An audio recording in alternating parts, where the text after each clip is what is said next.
Hi అండి అందరికీ. ఈరోజు మీతో షేర్ చేసుకునే రెసిపీ ఏంటి అంటే రాగి ఇడ్లీలు. ఎన్నో పోషకాలున్న ఈ రాగి ఇడ్లీలని ఎలా చేయాలో చూపించబోతున్నాను. ఇలా చేస్తే గనక రాగి ఇడ్లీలు మంచి రుచిగా అలాగే స్పాంజ్‌లా సాఫ్ట్‌గా ఉంటాయి. ఆరోగ్యానికి ఎంతో మేలు చేసే ఈ రాగి ఇడ్లీలు అనేవి ఎలా చేసుకోవాలో పర్ఫెక్ట్ కొలతలతో అయితే చూద్దాం రండి. ఫస్ట్ అయితే ఇక్కడ ఒక బౌల్ తీసుకొని అందులోకి 1.5 కప్పు వరకు రాగులనైతే వేసుకుంటున్నాను. మీరు ఏ కప్పుతో రాగులైతే వేసుకుంటారో అదే కప్పుతో మెజర్మెంట్ అనేది వేసుకోవాలి అన్నీ కూడా. ఇక్కడైతే నేను 1.5 కప్పు వరకు రాగులనైతే వేసుకున్నాను. అదే కప్పుతో అరకప్పు వరకు రేషన్ బియ్యం అనేది వేసుకోవాలి. ఈ రేషన్ బియ్యంకి బదులు మీరు ఇడ్లీ బియ్యం అయినా సరే, బ్రౌన్ రైస్ అయినా సరే ఏదైనా వాడుకోవచ్చు. అరకప్పు వరకు బియ్యం అనేది వేసిన తర్వాత 1-2 సార్లు శుభ్రంగా కడుక్కొని అందులోకి మంచినీళ్ళని పోసుకొని 5-6 గంటల వరకు మూత పెట్టుకొని నానబెట్టుకోవాలి. ఇప్పుడు మినపప్పు అనేది నానబెట్టుకోవడానికి ఇంకొక గిన్నె అయితే పెట్టుకోవాలి. ఇక్కడ నేనైతే పొట్టు మినపప్పు అనేది తీసుకుంటున్నాను. వీటికి బదులుగా మీరు మినప గుళ్ళైనా తీసుకోవచ్చు.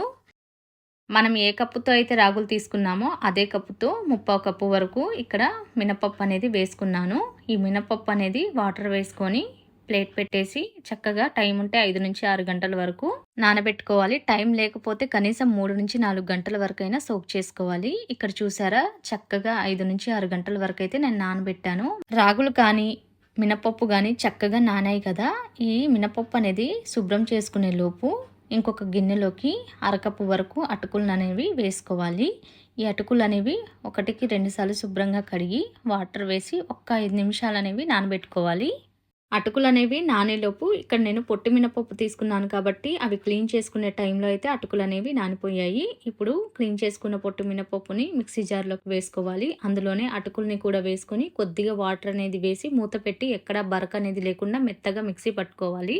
ఇక్కడ చూపిస్తున్నాను చూడండి, వీడియోలో చూపిస్తున్నట్టుగా మెత్తగా మిక్సీ అయితే పట్టుకోవాలి. వాటర్ కూడా మరీ ఎక్కువగా వేయకండి, జారుగా అయిపోతుంది.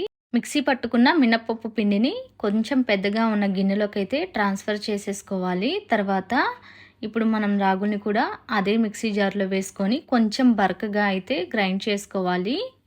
గ్రైండ్ చేసుకునేటప్పుడు వీటిల్లో కూడా కొద్దిగా వాటర్ అనేది వేసుకొని కొంచెం బరగ్గా ఉండేటట్టుగా గ్రైండ్ చేసుకోండి. ఇడ్లీలు అనేవి బాగుంటాయి. రాగులు అనేవి గ్రైండ్ చేసిన తర్వాత ఇక్కడ చూపిస్తున్నాను చూడండి, ఈ విధంగా కొంచెం బరగ్గా ఉండేటట్టుగా చూసుకోండి. కన్సిస్టెన్సీ కూడా ఇలా ఉంటే సరిపోతుంది. ఇక్కడ నేను రాగులు అనేవి 2 సార్లుగా వేసాను మిక్సీ జార్లోకి.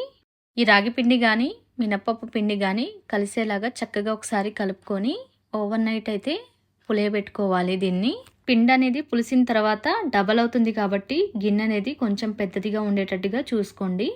ఇక్కడ చూసారా ఓవర్ నైట్ తర్వాత అయితే పిండి అయితే మంచిగా ఫర్మెంట్ అయ్యింది. ఇలా ఫర్మెంట్ అయిన పిండితో ఇడ్లీలు కనుక వేసుకుంటే చాలా బాగుంటాయి. ఈ విధంగా పులిసిన పిండిని ఒక్కసారి మంచిగా కలుపుకొని మనకు ఆ రోజుకి ఎంత పిండి అయితే సరిపోతుందో అంత పిండి వరకు ఇంకొక గిన్నెలోకి తీసుకొని మిగతా పిండి అనేది మూత పెట్టి ఫ్రిడ్జ్లో పెట్టుకోవాలి. మనకి ఎప్పుడు ఇడ్లీలు కావాలనుకుంటే ఒక అరగంట ముందు ఫ్రిడ్జ్లో నుంచి బయటకు తీసి ఇడ్లీలు అయితే వేసుకోవచ్చు.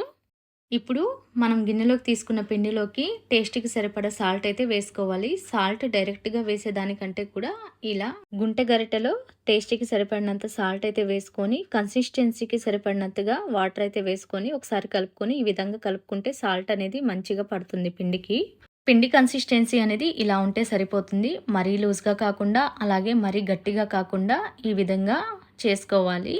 ఇప్పుడు కలుపుకున్న పిండిని ఇడ్లీ ప్లేట్లోకి వేసుకొని మూత పెట్టి 10-12 నిమిషాల వరకు లో టు మీడియం ఫ్లేమ్లో అయితే కుక్ చేసుకోవాలి. ఈ రాగి ఇడ్లీలు అనేవి ఉడకడానికి కొంచెం టైం ఎక్కువగానే పడుతుంది. అలానే హై ఫ్లేమ్లో పెట్టేసి ఉడికించుకోకూడదు, లోపల పచ్చిగానే ఉండిపోతాయి. కాబట్టి లో టు మీడియం ఫ్లేమ్లో నిదానంగా అయితే కుక్ చేసుకోండి. అలా ఉడికిన తర్వాత ఇడ్లీలు అనేవి తొందరగా తీసేయకుండా 2 నిమిషాల తర్వాత తీసేస్తే మనకి ఎక్కడ అతుక్కోకుండా ఈజీగా వచ్చేస్తాయి. ఈ రాగి ఇడ్లీల్లోకి ఎప్పుడు చేసుకునే కొబ్బరి పచ్చడి కాకుండా పల్లీలు పచ్చిమిర్చి చేసిన పచ్చడి అయితే చాలా బాగుంటుంది. అలాగే వెల్లుల్లి కారంతో తిన్నా కూడా చాలా బాగుంటుంది. రాగి ఇడ్లీలు చూసారా పర్ఫెక్ట్గా సాఫ్ట్గా ఎలా వచ్చాయో. వీలైతే మీరు ట్రై చేసి ఎలా వచ్చిందో కామెంట్ చేయండి. నచ్చితే లైక్ చేసి సబ్స్క్రైబ్ చేసుకోండి.